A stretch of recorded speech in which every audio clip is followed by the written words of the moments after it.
welcome to Who Dares World's Mumbo Jumbo for this February the 25th, I think it is. That's pretty close, I feel. Here we are. It's been a couple of weeks. It's been a week since last. I don't know. I still have the lurgy. It's been off and on. It's been. I hate this time of year. However, the sun is kind of up. It was a bit frosty this morning, but the daylight is coming. We look forward to the daylight, the sun and the joy, and then I can sit indoors all day and play board games. Yay! So, with all that out of the way, hope you're all well. Good. What have we been playing?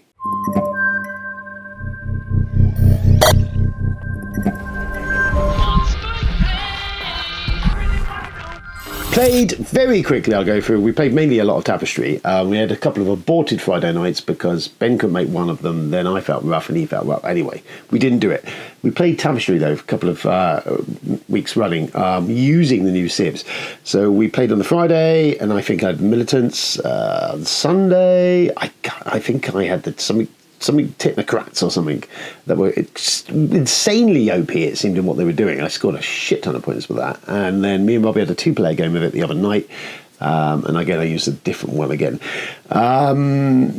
So yeah, I'm going to come back to this later on, I feel, actually, in regards to some of this. But yeah, patching for a game, this tweaks the existing Civs, and some of them are fundamentally quite big tweaks to the existing Civs. So yeah, if you didn't know, Stonemaier Games released revised Civilization Pack for Tapestry, which involved all the base game and the 2 first expansions. All of those Civs have been basically retooled, some minor, some of them actually major, to try and balance them, make them a bit less OP, kind of level it all out.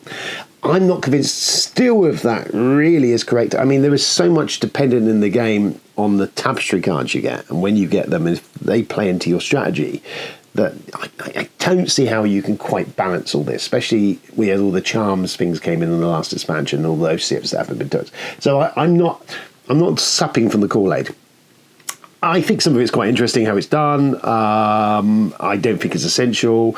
If you like Tapestry, it's more Tapestry. Essentially, you've got double up. You've got, in some cases, double different Civs now, different ways of playing it. I know that it's wildly, apparently, unbalanced, but what the fuck? I don't know. It really more comes down to, where do you come down on paying for the privilege, this patch that's done it? I mean, there's work gone into this. I understand that. These components are as good as the ones in the base game. So it was 20 quid, which in the scheme of things, okay, you could get a small box game like Scout for that, which I'd say is a good buy, actually. I don't know. I personally, I'm okay with it. If this became a regular thing, especially for the same game, then I would call my heels a tad on that. But as it stands, it's okay by me. Let me know. What do you feel? Other than that, we play Fast and Furious, which is the Prosper Hall game. I thought I had the box of it around here, actually. Don't anymore. Vanished. Gone. Other than that, we played... it's there. Other than that, we played Fast and Furious Highway Heist from Funko Games, the now extinct Funko Games, should we say, and Possible Hall. This takes the ludicrous franchise of the Fast and Furious movies, which frankly are fucking insane. Anyway, takes that and family and all that stuff, and we get a board game which evokes that very well, actually. It is fucking stupid. The idea basically is that there's 3 different missions in here, which are quite cool. As with always with the Funko stuff, it comes with a load of stuff in the box, really quite well done components and art and all that sort of stuff. Can't knock them for it. It's really good for the price, and I picked this up really fucking cheap on, I think it was the dreaded Amazon for about under a tenner, which was a steal. Anyway, so what it is, if you see it cheap and if you're a fan of it, it is essentially, it paints itself as this Amaro trashy, dice rolly, fun, car racy thing. But actually what the game is, it's much more of an abstract game. It's a very strategic placement abstract game of where you place your stuff. Because essentially you're all playing together as a team, and you get one of these 3 missions. One of them's to take out a chopper, one of them's to take out a truck, and one of them's to take out a tank. There will be cards coming down throughout the game which relate to the placement of vehicles on the board. And when they're in the right places, you can trigger these things and then get overpowered moves depending on what the strategy, what the mission you're playing is. And in amongst all this, the enemies are spawning more enemies, cards come out and tweak stuff. So it's very random, very, but with this core, quite tough actually. kind of strategic puzzle you've got to work all together to pull off. And it kind of, you've got this frothy kind of fun game with this really tough sort of other thing to do to crack this cooperative game on top.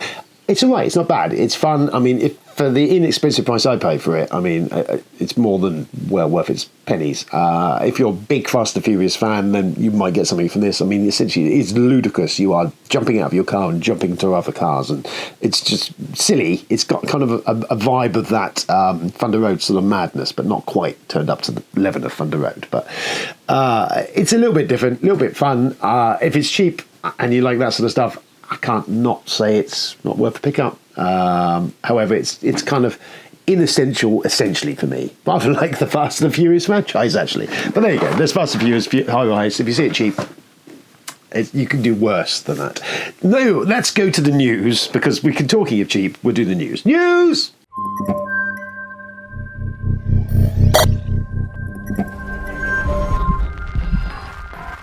Here is the news.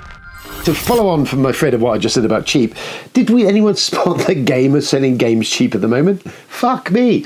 Now, I can't get out during the day, weekdays, because work and all that. And my local game store is shocking. They never have really much of a selection of games anyway, but there is two great bargains to be had out there if you can track it down. The only thing that really stings me the most is War of Whispers I've seen for like 11 quid on these sales, and it's one that's been on my radar for a while, and I'm like, and every time it comes up, I'm like, oh, damn it. I'm sure, give it a couple of weeks, a month, all these people that have picked it up cheap will play it, maybe not enjoy it, and then I'll be hopefully better pick it up off the backwash of that. But anyway, if you find a bargain, wonderful. Good for you. Excellent. Go home, enjoy it, play it, and all the good stuff. And, you know, if this gets people into the hobby, pick stuff up cheap and play it and enjoy it, great. What you don't need to do, I'm speaking to you, whoever you were, the strange person on Board Game Trading and Chat who'd only been in the group 5 seconds, decided to go down to game, buy all the stuff, all the good stuff as well, and then post it with a markup and basically saying, I'm marking this up to sell. Not cool. Not cool, in my opinion. Pissed me off, to be honest with you. And I'll say why. It's not because I'm unhappy that I can't have that. It's more the thing that stopped maybe someone getting a really good bargain, really enjoying that, getting a real buzz off of that, getting home, playing a great game potentially, and really getting a buzz off that. And instead, you fucking bought it to sell on, you profiteering piece of shit. I can't be dealing with that shit. You know, I think there's people probably rushed out and bought these stuff because it's cheap, and will probably either never play them, they'll sit on their shelf for shame, or whatever. Which equally, you should look at yourself. Take a long, hard look at yourself and go, oh. But yeah, War Whispers, when you finish with it, you don't want it. I'm well up for that. And secondly, don't be a dick, and all that. But yeah, I don't know what your take on that is anyway. But yeah, cool if you got a bargain. If you nabbed a bargain, fucking excellent. Anyway, moving on. Quick one just to call out is Evolution of Horror, which is a podcast I listen to since I started doing a big long commute to work and I walk in. It's quite a nice, I got about a 45-minute walk, which just chills me, and I can listen to a good podcast. Evolution of Horror is one that I've been dabbling through. It's done by Mike Munzer. I think he started it around about lockdown. It charts evolution of horror, so they take a subgenre of horror, like animal attacks is one they're just about to start doing, or vampires or zombies or whatever, and over a series of episodes throughout the year, a bunch of guests come in and they dissect them and they kind of chart the evolution of the horror movie from 1940s or earlier cinema all the way up to modern age, and it's quite fascinating. It's not too heavy, it's not too anything. It's just frothy ears, and I don't mind it. If you're a horror fan, worth an investment of time to find that and have a listen to. There's Evolution of Horror. Most importantly, I'm raising it, and I have no link to this at all, but he has just done a Kickstarter for an Evolution of Horror card game. It's a rummy variant of you making your own sort of horror movie, how it works with circulating art. Looks really cool. I do like the art and design of it. Iconography's a little tiny. It's about my only critique, I would say, in that. It's not too badly priced for what it is. I don't know what it plays like. I mean, it's a rummy variant. It might be alright. It might be a fucking car crash, for all I know. But, you know, aesthetically it looks kind of cool. Most importantly, it was a window or doorway to give you a nudge into Evolution of Horror, which is worthy of your ears if you want to. Someday I will get my lung gestating grindhousey 70s 80s exploitation podcast off the ground which I haven't yet, and probably not going to. But one day I might do that. Anyway, there's that. Jolly good. Go and do some stuff with that. Bright Eye Games did a post the other day actually about they've been using AI for playtesting, and I personally. Now you're going to come down on this. I mean, playtesters, first of all, as far as I'm aware, most of that is voluntary. So it's not necessarily stealing bread from people's tables. How I stand on it is, and they seem to be using this to do, is mainly mechanical things like finding if there's a reoccurring overpowered card and stuff like that. I think I understand that, and that's kind of cool with me if you're using AI to do that, because you can just simulate hundreds of thousands of games much faster than you ever will playtesting it. That I see will never replace a human, because you don't have the joy of the human interaction where they can't read the rules properly, they can't get the rules right, or they cheat, or they do bend rules that you didn't ever see coming, which I can never see an AI doing. So I think to complement each other, I'm cool with that. Don't do any art with it. I'd be interested to see how it goes, because maybe that does help development time and in the basics of the meat and potatoes. I don't think it's ever going to replace the human element, because, well, we're all a bit special, aren't we? And obviously, speaking of that, we spoke about Stonemaier and his patching of games. He's done very similar. He used Board Game Arena, a Board Game Geek. I think they were collecting feedback, and off the Stonemaier site, they were getting played feedback, which they've used in some ways with playtests to balance the civs. And they charge you for it. But I don't know. See how you come down. I'm fascinated. Definitely, balancing of games, especially with Kickstarter games. There is sometimes you get that game and you play it and you're like, ooh.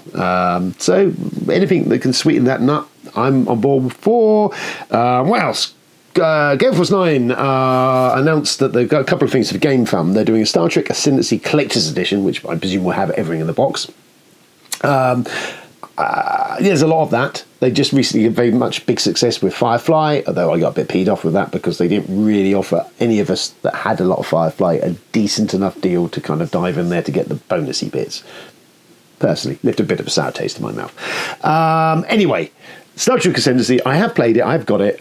In the tier of 4X space exploration-y type games, it kind of sits below, personally for me, Twilight, Eclipse, and then it's kind of down there. I like kind of what it's doing. I don't mind the Star Trek-y theme. I kind of my one rub against that game is how that you do all of your actions, all your shit on your turn, which I understand that's how that game works, and I don't necessarily have a massive issue with it, but it does involve a shit ton of downtime for everyone else at the table because you're waiting for a lot of stuff to happen. I need to play it more because I've only played it, I think, a couple of times, so I do need to. I've only got the base game on one of the factions, I think the Ferengi.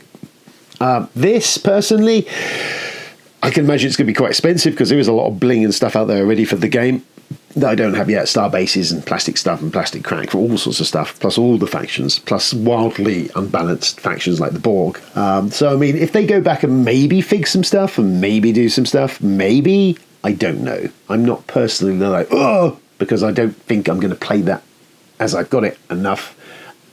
And ultimately, if I'm going to play a big box sci-fi, big sprawling game, the other two before that are going to be first in the decision order before I get to Ascendancy, although I do want to play again to feel for it. But if you're a big fan of it, and if you've got some of it, then you might want to. Hopefully, they are a bit more generous to those of us who pre-adopters of the game. And off the back of that, they have announced is a June big box they're going to do, probably funding this year, but dropping off in 2025. This is based on the original June game, which, hats off to Gale Force 9, they put out, the reprint of the TSR June from the 80s or 70s even, I think it was, in a very inexpensive package that everyone could pretty much get access to that game, which is a cracking, really deep kind of thematic-y June experience. But it does go on a while, but it can play up to 6. Now, they've already dropped, I think, about 2 to 3 different expansions for that, which come with new factions, and I think a few extra little amendments to the base game, which I didn't originally know they had. And I've been on the fence recently going, this could be a big, lavish box. I mean, I am on board with June being given the big, posh treatment, to be fair to you, because, the one you can pick up at the moment is very inexpensive and it's fairly lowbrow components. It's nothing really special in there. So a big, lavish version of June. I'm colour me interested. I don't know whether I'd push the bullet because it's a game that I don't play enough I wish I did. Maybe I need to teach the Friday night crowd that. We'll see. Anyway, June, big box. Some point this year will be coming to Game Found and then delivering in 2025. I am going to look and see what it offers, see what it does. I don't know. But it's June! June's out soon as well. It's in March 2nd, I think. How exciting. And then Talisman 5th edition's been announced. How amazing. Talisman, the game that keeps on talismaning. I appreciate your mileage, my berry. Very well, my guy. I mean, it is an old game. It is a roll and move. Basically, it's Monopoly with dragons. I have played some epic games of Talisman. I played an 8 or 9 hour game of Talisman once with all the expansions and everything in it. And we were all certifiable, but we had a nice time. Anyway, 5th edition coming from, I think it was Avalon Hill. I really wish someone like Restoration Games would have got hold of Talisman, because I would love to see what they would do revising it, bringing it maybe forward into at least shuddering steps towards the 20th century. I don't know what this 5th edition revision is going to do. We've obviously got some more art for it, which looks a bit different from what we've normally had. But other than that, really, details are a bit thin on the ground. And frankly, I should stop there, because I imagine the actual audience out there that are interested in Talisman news is about that small. But I thought I had to mention it. You know, that old bird that's still ticking on. Other than that, some coffee. That was cold. Other than that, not much to mention. I mean, what have I been up to? I've been watching Mr. and Mrs. Smith on Prime. Amazon Prime.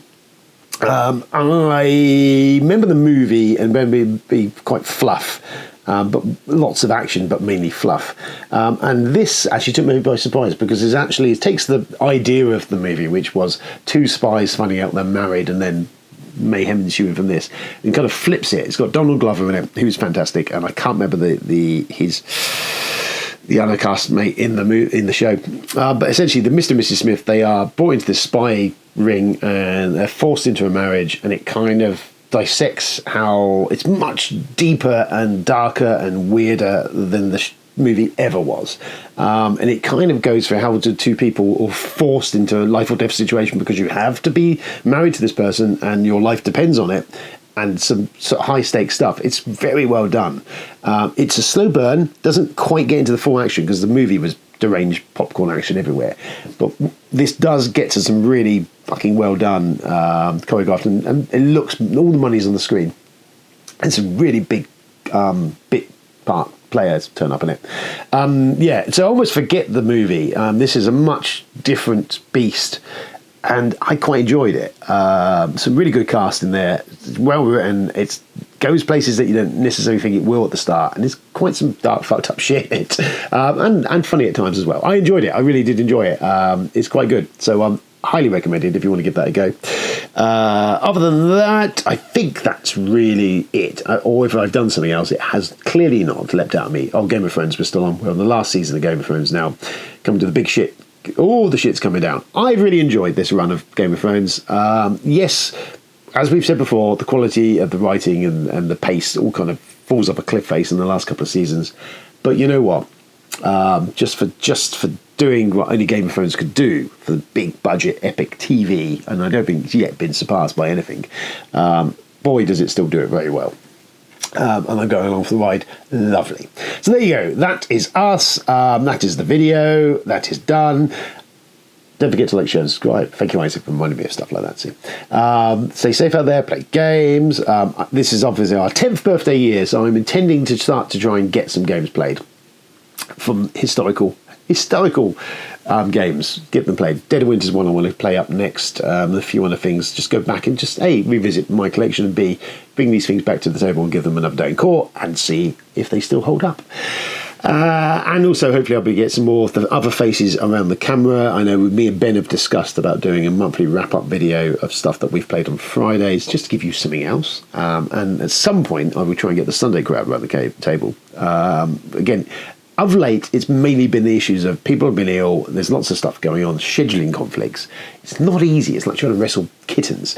But it will happen, I'm sure, at some point in time. Until then, look after yourselves, stay safe out there, play games, and be nice to each other, and don't try and rip each other off with bargains for other game shops. Thank you. Okay. Bye-bye. See you soon. Ta-ta.